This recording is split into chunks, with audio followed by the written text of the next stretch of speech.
வணக்கம். கீதா சிவலிங்கம். இன்றொரு தகவல்ல இன்னைக்கு நம்ம எந்த பழத்தை பத்தி பார்க்க போறோம் அப்படின்னு பார்த்தீங்கன்னா, தர்பூசணி. நம்ம ஊர் தர்பூசணி சதைப்பிடிப்பு, கெட்டித்தன்மை அதிகமா இருக்காது. ஓரளவு இனிப்பு சுவையோட மிதமான சிவப்பு நிறத்துல இருக்கும். தர்பூசணியை பழமா சாப்பிட்றது நல்லது. நீர்ச்சத்து கிடைக்கும். ஜூஸாக சாப்பிட்ணுங்கிற தேவை கிடையாது. தர்பூசணியில் கரோட்டின் சத்து அதிகமாக இருக்குது. கண்ணுக்கு ரொம்ப நல்லது. லைகோபின் சத்தும் அதிக அளவு இதில் இருக்குது. ஆன்டி ஆக்சிடென்ட் நிறைஞ்ச தர்பூசணியை வெயில் காலத்தில் தொடர்ந்து சாப்பிட்டு வர்றதுனால சூரிய கதிர்களால் பாதிக்கப்படுற தோல் மீண்டும் பொலிவடையும்.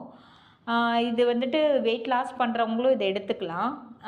ஏன்னா கேலரிஸ் இதில் ரொம்ப குறைவாக இருக்கிறதுனால வெயிட் லாஸ் பண்ணுறவங்க இந்த பழத்தை சாப்பிட்றதுனால நல்லா வயிறு ஃபில்லான ஒரு ஃபீல் கிடைக்கும். 100 கிராம் தர்பூசணியில் புரதம் 0.2 கிராம், கொழுப்பு 0.2 கிராம், நார்ச்சத்து 0.2 கிராம், மாவுச்சத்து 3.3 கிராம், ஆற்றல் 16 கேலரிஸ் தான் இருக்குது. 100 கிராம் தர்பூசணியில் வெயிட் லாஸ் பண்ணுறவங்க தாராளமாக சாப்பிட்லாம்.